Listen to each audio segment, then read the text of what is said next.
Okey, sorry lambat sikit. Lagi tak masuk ni. Baru 24 orang. Okay, tapi madam proceed je lah. Okay, so Assalamualaikum dan selamat petang.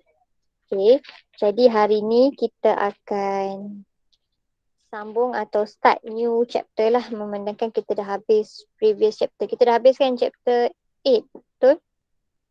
Chapter 9 lah dulu ni. Betul tak? Kita dah habis chapter 9. Okay, jadi kita akan masuk new chapter iaitu chapter coordination. Okay, dah pernah belajar, ramai dah pernah belajar coordination. Jadi coordination ni benda paling main yang kita akan tengok dalam coordination adalah nervous system. Okay, nervous system ni walaupun tak masuk, baru kita nak masuk hari ni chapter nervous system, tapi sebelum ni dah banyak dah yang berkaitan dengan nervous system yang kita dah belajar. Contoh dia, dalam mechanism of breathing, kita ada sebut vagus nerve, thoracic nerve, banyak nerve kan. Lepas tu sympathetic nerve, parasympathetic nerve, dekat heartbeat pula pun kita ada sebut. Jadi semua tu involvement of the nerve kita kan, nervous system kita. So hari ni kita akan tengok details lah apa yang dimaksudkan dengan nervous system dan macam mana the organization of the nervous system. Okay, jelas setakat tu? Jelas. Alright, okay. Jadi nervous system kita terbahagi kepada dua. Yang pertama adalah central nervous system dan yang kedua adalah peripheral nervous system. Pernah dengar tak perkataan central dengan peripheral ni? Pernah. Kat mana awak dengar sebelum ni? Otak. Kat mana? Kat mana awak dengar sebelum ni? Syazwani.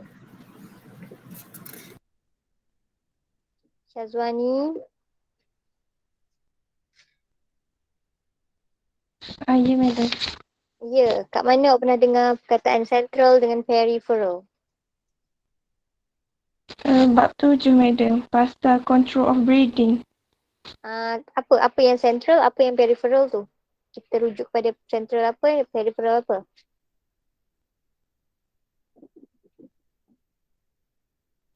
Central tu dia location dekat medulla oblongata.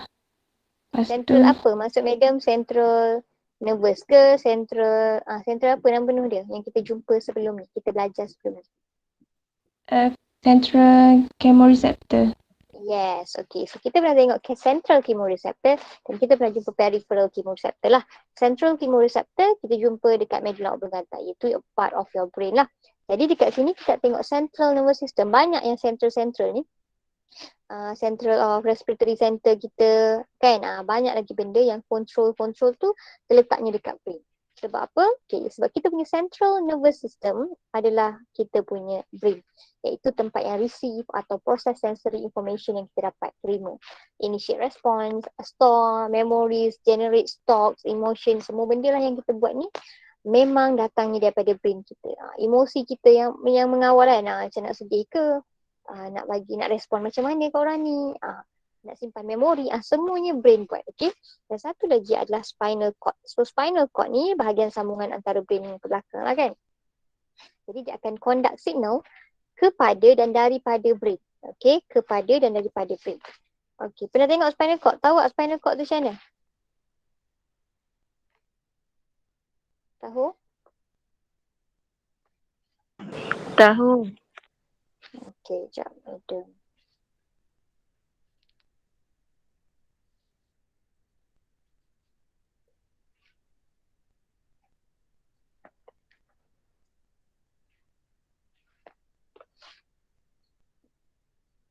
Okay, dia macam ni, dia bersambung. Sebab itulah tulang belakang kita sangat-sangat penting. So yang part atas ni adalah kita punya brain, yang bawah ni bersambung dengan kita punya spinal cord. This is our central nervous system yang terpaling penting lah, kita boleh cakap. Okay, manakala peripheral pula terbahagi kepada, peripheral nervous system terbahagi kepada dua jenis neurons. Okay, yang pertama adalah motor neurons, yang kedua adalah sensory neuron. Bila dengan perkataan sensory, keywords dia atau root words dia adalah sensor lah. Sensor ni buat apa? Kalau sensor kita belajar detect something. Betul. Jadi sama juga kat sini, sensory neuron kita akan guna apabila dia detect something. Okay, let's say ini adalah stimulus. Okay, jadi kita punya reseptor detect stimulus ni. Katakan air panas kan. Macam dia bagi contoh air panas. Okay, lepas tu kita letak tangan dekat dalam air panas yang tengah menggelegak. Jadi yang akan detect that stimulus is kita punya reseptor dulu, betul tak? Jadi daripada reseptor, dia kena hantar signal ataupun impulse kepada kita punya central nervous system, iaitu brain lah. Okay. Jadi macam mana dia nak hantar impulse kepada kita punya central nervous system?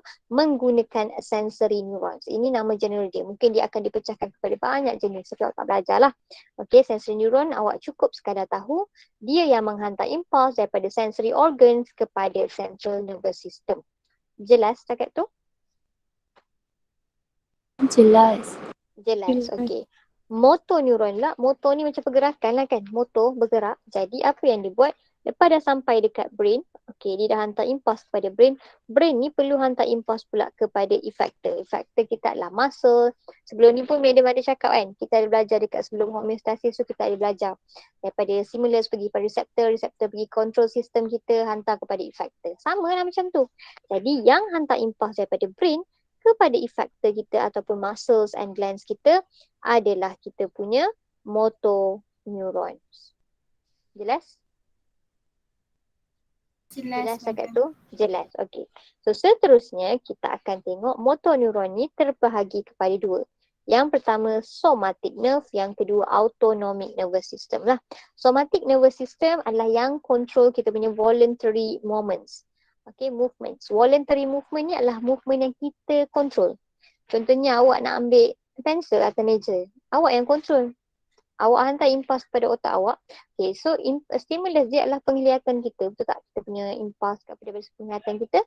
Jadi kita tengok, okay saya nak ambil phone dekat depan saya. Jadi akan hantar stimulus kepada brain. Brain akan hantar kepada effector. Contohnya muscle-muscle kat tangan kita. Tangan kita akan capai phone tu. Itu adalah somatic nervous system. Which is kita voluntary movement. Kita yang control. Bukannya dia berlaku secara tiba-tiba. Faham? Faham? Boleh Faham. Faham. Banyak lagi lah example lain kan. Awak rasa nak lari, awak lari. Awak rasa nak baring, awak baring. Semua tu awak yang control. Jadi itu terletak di bawah somatic nervous system. Nerve somatic ni yang akan hantar impulse untuk pekerjaan-pekerjaan atau perkara-perkara voluntary lah. Berbeza pula dengan autonomic, root words dia adalah auto. So jadi berlaku secara automatic. Secara tiba-tiba, secara tanpa kita control. Dia akan control involuntary response. Yang mana involuntary response ni biasanya dalam badan kita lah, dalaman. Contohnya initiate heartbeat kita, yang kontrol heartbeat kena tinggi ke rendah. Semua tu berlaku secara tiba-tiba. Bukannya kalau kita nampak hantu, kita bagi tahu kat diri kita, heartbeat kena tinggi sekarang. Tak. Bukan kita kontrol. Dia akan berlaku secara tiba-tiba. Dalam keadaan takut ke, dalam keadaan apa, awak buat aktiviti yang lasak. Semua tu increase heartbeat kan. Back to sebelum ni kita belajar, betul tak? pH rendah, acidic sangat, heartbeat tinggi, temperature tinggi, heartbeat tinggi. Jadi benda-benda ni adalah dalaman kita yang awak tak boleh kontrol. Dia akan berlaku dengan sendiri. Itu akan involve autonomic nervous system. Jelas? Jelas. Jadi yang kita akan tengok detail lagi adalah autonomic nervous system ni sendirilah. Autonomic nervous system terbahagi kepada dua. Yang pertama adalah sympathetic division dan yang kedua adalah parasympathetic division. Okey, pernah dengar perkataan sympathetic dengan parasympathetic tak? Pernah. Kat mana Fatihah?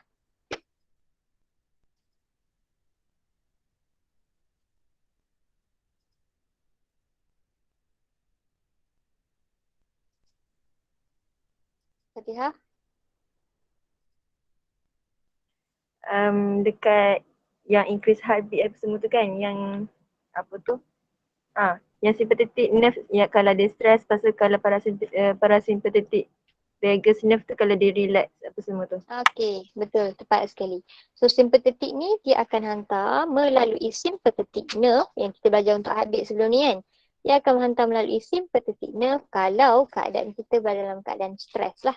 Tapi brain kita akan tend to hantar melalui parasympathetic nerve kalau kita berada dalam keadaan rest ataupun calm. Okay, jadi kita decide lah. Katakan kita kena kejar anjing tapi kita dalam keadaan calm, relax je kan. Tak takut pun. Jadi dia akan tend to hantar melalui parasympathetic division atau parasympathetic nerve. Tapi kalau kita dalam keadaan stres, takut semua tu, perkara yang sama. Tapi tengoklah macam mana keadaan waktu tu kan, situational waktu tu.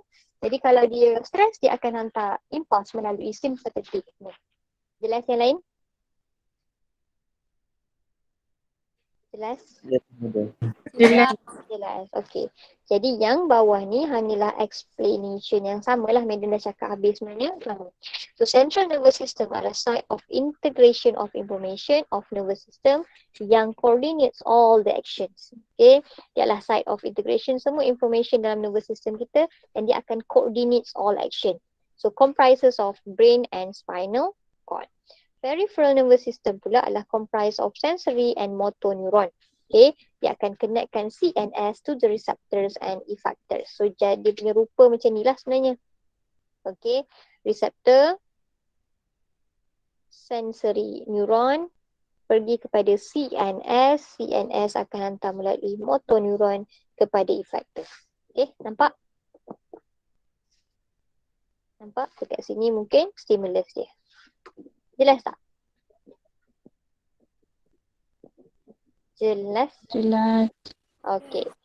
Seterusnya kita tengok yang kat sini dia dah bagi contoh apa beza sensory neuron dengan motor neuron sama macam medium explain tadi. Okey, iaitu sensory neuron yang detect input daripada somatic skin atau visceral organ. Ni contoh sahaja kita akan cakap daripada luar. And then dia akan hantar detect input kat sini, dia akan motor neuron pula neuron yang send output. Ini input dia hantar ke sini, input ke CNS, dia akan send output daripada CNS. Okay, kalau Madam dah cakap detect input and send to CNS lah, lebih tepat lah sebenarnya.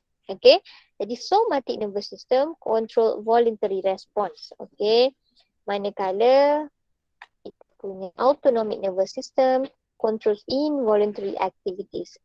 Okay, contohnya internal environment yang kita pernah belajar sebelum ni. Contohnya dia cakap homeostasis, urine formation, heartbeat, cardiac cycle, semua tu involuntary lah. Okay, sympathetic nerve pula adalah yang berlaku. Sympathetic ni bawah autonomic ke bawah somatic? Autonomic. Autonomic. Okay, so autonomic nervous system, dominant dia under stress ataupun time danger macam kau cakap. Nama lain dia adalah fight or flight lah, iaitu keadaan stress.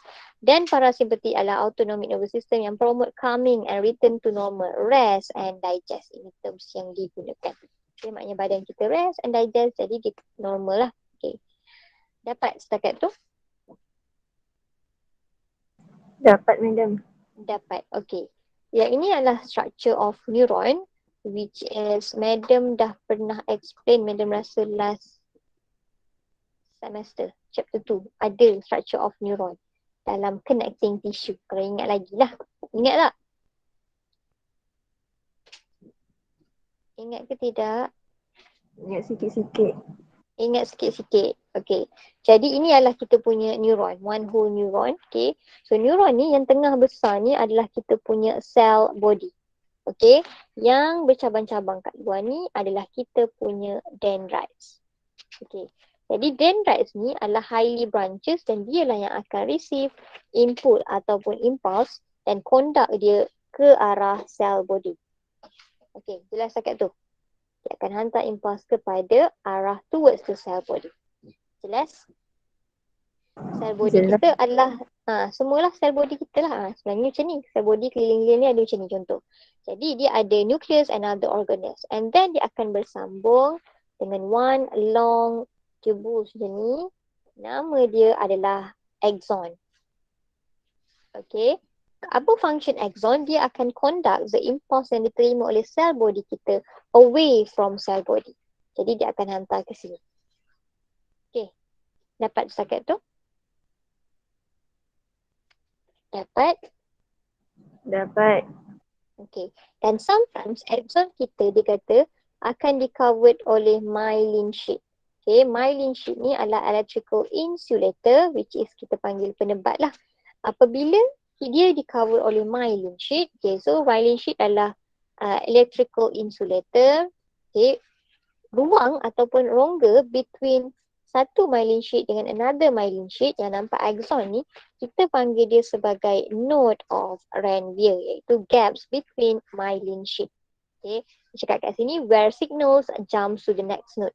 Apa maksud when signal jump to the next node? Kita dah transmit electrical impulse from here to here, betul?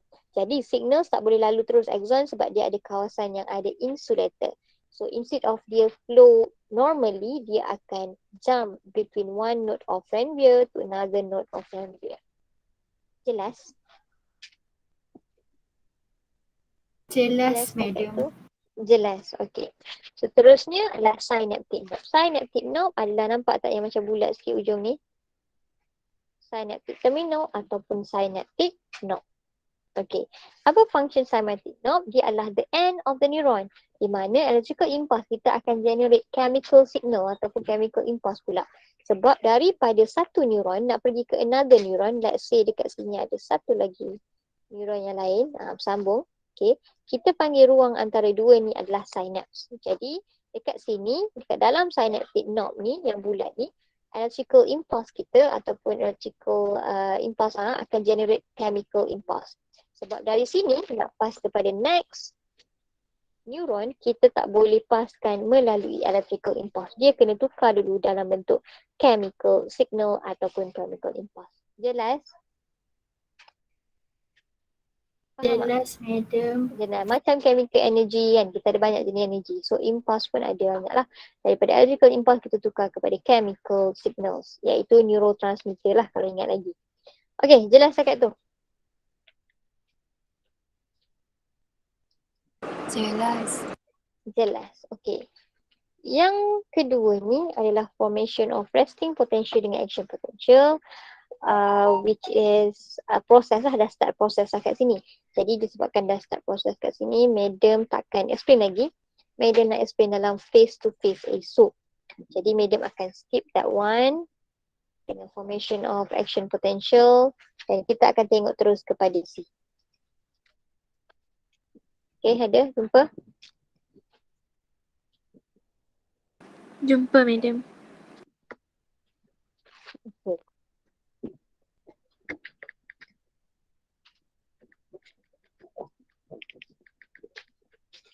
Okay, jadi dia tercakap kat sini karakteristik of nerve impulse. Tadi madam cerita nerve impulse tu lalu kan? Lalu dari sini, okay, dari sini lalu pergi kepada sini, pergi ke sini, dia akan transmit impulse. Okay. Jadi apakah karakteristik yang perlu ada kepada nerve impulse ni untuk lalu dalam axon kita? Betul. Jadi karakteristik dia ada 5 to 4. Okay, ada 4 karakteristik. Kita akan tengok one by one lah. Okay. So yang pertama, there are two kinds of stimulation. Yang pertama, karakteristik dia adalah stimulation. Tahu tak stimulation tu apa? Stimulation tu apa?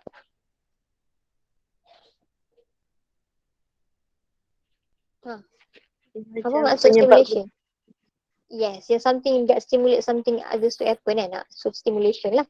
Jadi dia stimulate something to happen. Jadi there are two kinds of stimulation that affect the nerve. Yang pertama adalah common stimulation. What's the meaning of common? Common? Biasa. Biasa.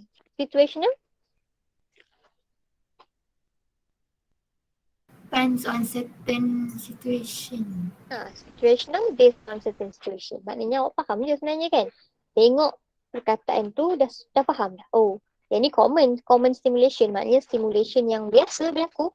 Situational stimulation pula adalah stimulation yang berlaku macam Yasmin cakap based on certain situation. Itulah benda ni lah yang dia nak explain sekarang. Maksudnya faham, awak faham maksudnya. Okay. Jadi common stimulation, contoh dia involve stimulation of the receptor organs yang biasa kita tengok hari-hari. Contoh dia light. Light akan stimulate kita punya receptor organ untuk melihat, betul? Sound, taste, animal. So benda ni semua adalah stimulation yang memang hari-hari memang common untuk berlaku. Betul tak? Hari-hari kita melihat something, hari-hari kita dengar, hari-hari kita taste, hari-hari kita smell something. That's the common stimulation yang stimulate kita punya nerve impulse. Okay. Jadi kita bau kan, kita bau something, dia akan hantar nerve impulse kepada kita punya brain. Oh, sedap lah bau ni, okay lah makanlah contoh. Jadi dia pun akan hantar impulse kepada effector dan buat kita respon lah kepada benda tu. Jelas? Jelas? Jelas madam. Jelas. Tapi situational stimulation pula macam kawan nak cakap, dia berlaku situationally based on certain situation sahaja. Jadi situational stimulation ni semua jenis stimulation that are capable of depolarizing the axon. So kalau ingat lagi, tadi media look at axon macam ni lah kan, sepatutnya axon tu. Okay, of course dia ada plasma membrane kat luar, dia ada ruang kat dalam, dan dalam dia sepatutnya lalunya electrical impulse. What's the meaning of depolarization? Medium pernah sebut dalam ECG sebenarnya.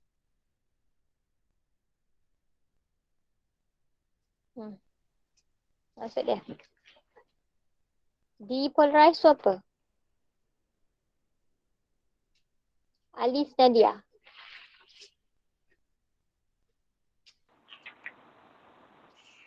Depolarisasi maksudnya tak ada impuls yang lalu. Kenapa tak ada impuls yang lalu? Maksud madam, betul lah awak cakap tu tak ada impuls yang lalu, tapi madam tanya secara general, apa maksud depolarize?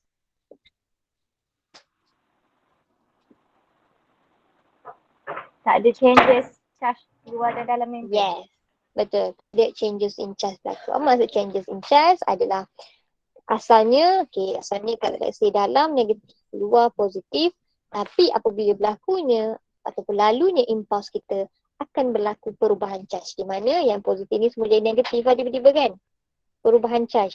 Yang negatif tiba-tiba jadi positif. This is what we call as depolarization. Okay, tak kisahlah kat plasma membrane mana. Kat ECG sebelum ni pun kita dah tengok betul. Di mana dia depolarize. Bila ada electrical impulse juga kan, heartbeat kan. Jadi bila ada electrical impulse tu lalu, kita punya muscles kat sana kawasan tu depolarize. Jadi sama, bila ada impulse lalu, perubahan charge tu akan berlaku. Jadi apa-apa situational yang menyebabkan kita punya axon depolarize, dikira sebagai situational stimulation. Contoh dia mechanical, chemical, heat, pressure dan electrical stimulation. Jelas cakap tu? Jelas madam. Okay. Seterusnya kita akan tengok all or nothing event. Apa maksud all?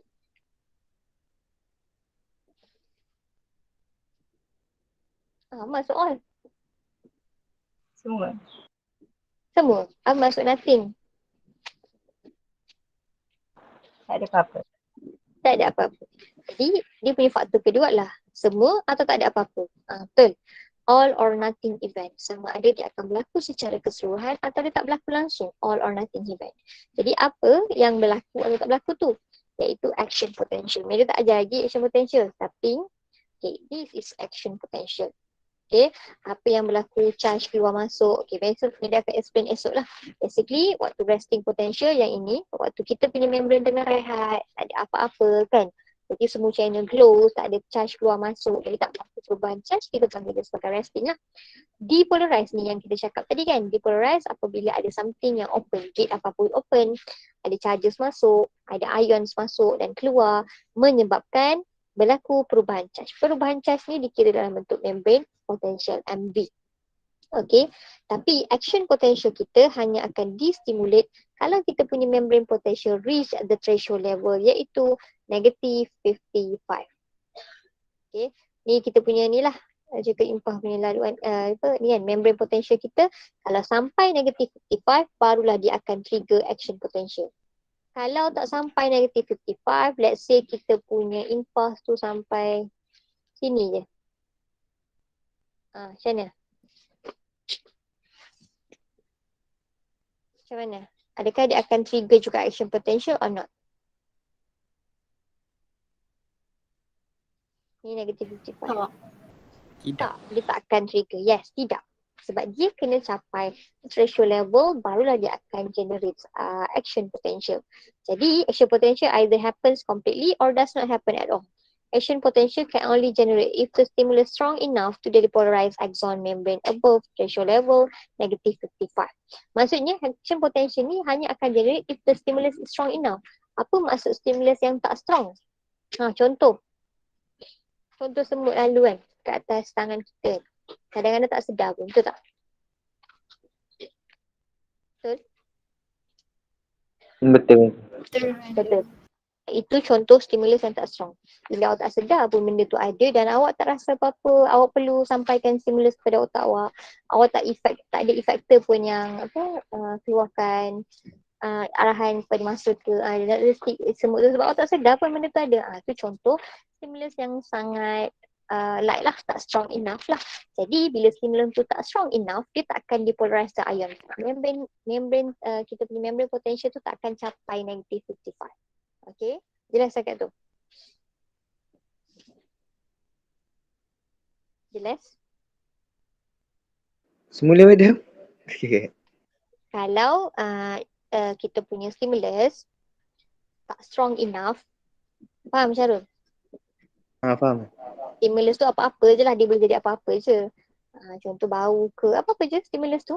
Contoh madam bagi adalah, ada semut kan, madam cakap. Okay, semut jatuh atas tangan awak ataupun atas bawah. Tapi awak tak sedar pun. Sebab dia terlalu ringan kan, ataupun dia terlalu light lah. Jadi kita tak sedar pun ada stimulus. Bila stimulus kita tak strong enough, dia takkan trigger action potential sebab membrane potential kita ni takkan capai pun the threshold level negative 55. Okay, sebab dia tak depolarize pun dia punya axon tu. Axon tu dalam ni tak keluar masuk pun charge. Dia kalau dia keluar masuk pun dia tak sampai negative 55. Jadi dia takkan trigger action potential ni yang media lukis ni, yang tinggi ni, mencanak naik ni, tak akan trigger pun action potential untuk berlaku. Jelas. Tapi action potential ni besok media explain lah apa dia. Apa berlaku, macam mana berlaku semua. Jelas. Dia adalah tentang plasma membrane tu sendiri. Tapi kalau kita punya stimulus tu strong enough, katakan gajah jatuh atas awak, strong enough lah kan? Faham tak? Jadi benda tu rasa. Bila rasa, kita automatik akan hantar impuls kepada otak kita akan proses dan kita terus akan ada efektor ataupun respons kepada benda yang berlaku tu. Faham Syarul? Faham madam. Faham tentu. Jadi all or nothing event ni sama ada kita ada je stimulus tadi media cakap kan, semut tu. Tapi tak rasa pun ataupun tak perasan pun macam tu. Jadi kita tak rasa perlu ataupun takkan keluarkan, tak akan bagi arahan, takkan ada efektor untuk buat apa-apa pun kat dia. Benda macam tu lah contoh dia. Okay. Tapi tak kisahlah strong mana pun stimulus dia takkan increase the size of action potential. Action potential punya size masih macam ni. Naik sampai sini, turun balik contoh. Tapi strong stimulus boleh cause frequency of the impulse produced is increased. Maknanya lagi kerap lah berlakunya impulse punya frequency tu. Okay. Sebab tu, dengan itu cara macam mana kita punya body differentiate. Dia small ke stronger stimulus. Macam kena lempang. Awak rasa small stimulus ke strong stimulus? Contoh. Strong. Strong kan. Kalau kena letik-letik manja tu strong stimulus ke? Kalau kena sentuh kawan, strong ke tak strong enough?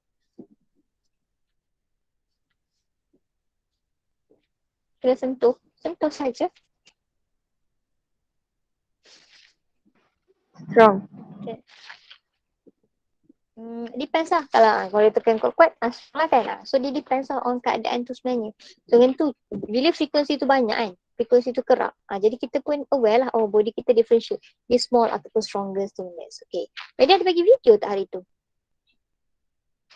Tentang introduction tu ni. Tajuk ni ada tak? Media bagi dekat Tak ni ada kan? rasa. Media bagi dekat channel. Ada. Tajuk nervous system part 1. Ada Media madam. ada. So nanti tolong tengok video tu. Video tu sangat jelas lah dia explain. Itu tak panjang pun. Dan dia explain sangat jelas sebab dia bagi teknologi, dia cerita details lah apa yang tentang ni. Jadi lepas habis media majar ni, nanti tolong tengoklah video tu. Okay. Jadi yang ketiga adalah refractory period. So refractory period ni dia cakap impulse travels one way along axon. Impulse hanya boleh travel satu hala sahaja. Dia tak boleh nak patah-patah balik ke two way direction, tak boleh. So dia hanya travels one way along the axon from the excitable region to the resting region to the next stage. Nanti kita tengoklah dalam ni kan. Okay, daripada resting kepada excited. Okay. Jadi yang ini dikontrol oleh refractory period. What is refractory period? A period bila neuron kita tak sensitive to another stimulus. Jadi bila masa kita punya neuron ni tak sensitif kepada stimulus yang lain. Kita nak tengok. Okay, bila masa kita tak rasa pun stimulus tu. Bila masa neuron kita tak aware pun tentang stimulus tu. Okay, so ada dua phase yang involve. Yang pertama adalah absolute refractory period, di mana axon membrane kita tak boleh transmit another action potential at the same time. Maknanya kalau impuls tu datang pada masa yang sama, kita punya axon membrane tak boleh transmit dua-dua impuls sekaligus. Okay, jelas. Axon membrane yang sama tak boleh nak transmit dua impuls sekaligus. Faham sangat tu? Faham? Tak apa jelas. Tak apa jelas. Sian, tak apa jelas. Impuls travel one way, faham? Syarul? Faham. Faham. Okay, impuls memang travel one way. Daripada excitable region to resting region tu adalah dia punya ni lah. Expansion lah. Jadi, apa yang control impuls kita travel one way ni adalah refractory period. Apa tu refractory period? Adalah satu period ni masa, tempoh masa di mana neuron kita ni tak sensitif pun kepada stimulus yang lain. Neuron kita sentiasa sensitif dengan stimulus tu tak? Kalau ada stimulus, reseptor detect terus hantar nerve ke impuls. Betul? Macam tu kan Syarul kan? Ya, betul. Ya, tapi ada masanya nerve impuls kita ni tak sensitif kepada stimulus. Jadi persoalannya bila? Bila nerve kita tak sensitif kepada stimulus, iaitu apabila dua impuls datang serentak pada masa yang sama. Jadi axon membrane tak boleh transmit another action potential at the same time. Okay, dia tengah nak transmit satu action potential kan, dia tak boleh transmit satu lagi pada masa yang sama action potential yang pertama nak create. Faham tak Syarul? Faham betul. Okay, yang kedua adalah relative refractory period. Okay, relative. Okay, jadi during this period, new action potential boleh produce kalau, dia kata yang ni pula, action potential yang baru boleh produce kalau stimulus is above the threshold level. Kalau stimulus tu mencapai negative 55 atau lebih, jadi dia boleh create a new action potential yang baru punya. Okay, yang ini untuk lebih jelas pasal above threshold level, ataupun tak above threshold level, yang tu besok dalam kelas ni dah akan explain detail lagi. Supaya awak nampak bila kita tengok graf ni. Okay semua? Okay. Okay, madam. Okay, madam. Okay. So yang keempat adalah speed of conduction. Impuls selalu dalam ni, speed dia macam mana? Biasanya kalau cakap blood pressure ke apa-apa, kalau lagi kecil diameter dia, lagi laju ke lagi lambat? Lagi laju. Lagi laju. Itu common tu. Common lah tu kan, lagi laju. Tapi berbeza dengan speed of conduction dalam impuls kita, axon diameter. Impuls transmission ni lagi faster kalau diameter dia larger, lagi besar. Sebab apa jadi macam tu? Sebab ada less resistant to the flow of ion. Diameter tu besar. Jadi katakan resistant ada kat sini, dia masih boleh flow tempat lain. Tapi kalau dia kecil, resistant ada kat sini, dia dah tak boleh lalu. Jadi adalah dia lebih faster in larger diameter sebab less resistant ada dalam diameter yang besar. Okay, less resistant. Resistant tu halangan lah. Jelas cakap tu?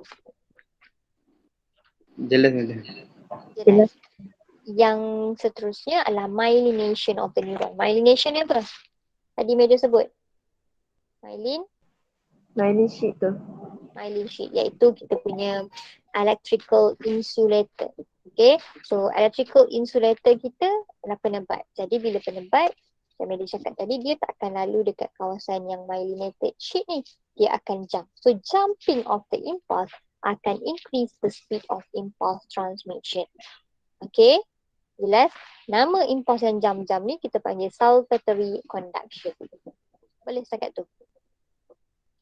Boleh, madam. Boleh. Yang terakhir adalah numbers of synapse involved. Okay, so the greater the number of synapse dalam series of neuron, the slower the conduction velocity. So apa maksud dia? Ingat lagi tak synapse? Media cakap apa synapse tu? Antara satu neuron dengan satu neuron yang lain, ruang ni adalah synapse. Lagi banyak ada synapse dalam satu neuron sistem ni, lagi lama lah masa yang diambil. Sebab apa lagi lama? Sebab ini adalah synapse. Dia kena tukarkan electrical impulse jadi chemical signals. Ambil masa lah. Jadi tukar kat sini. Kat sini electrical impulse balik. Jadi lagi banyak synapse, lagi lama lah masa yang diambil untuk kita punya transmission of impulse. Jelas? Jelas, madam. Jelas. Okey. Kalau jelas, okey. Dekat group Telegram semalam, Medium ada bagi video. Betul? Inilah video ni. Nervous System Part 1.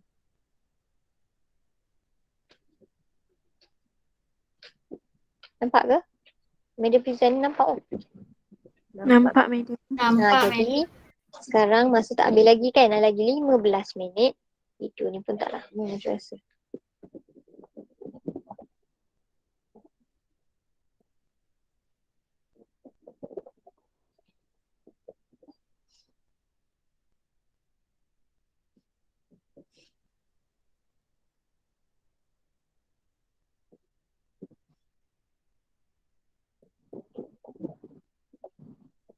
Dengar tak?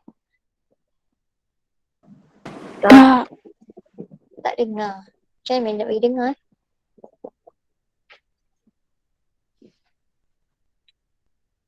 Tak dengar? Tak dengar, madam. Tak dengar.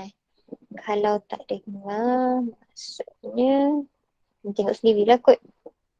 Kan ke sebab dengar sekarang? Tak dengar, madam. Tak dengar. Tak, subtitle je lah. Tak dengar juga eh?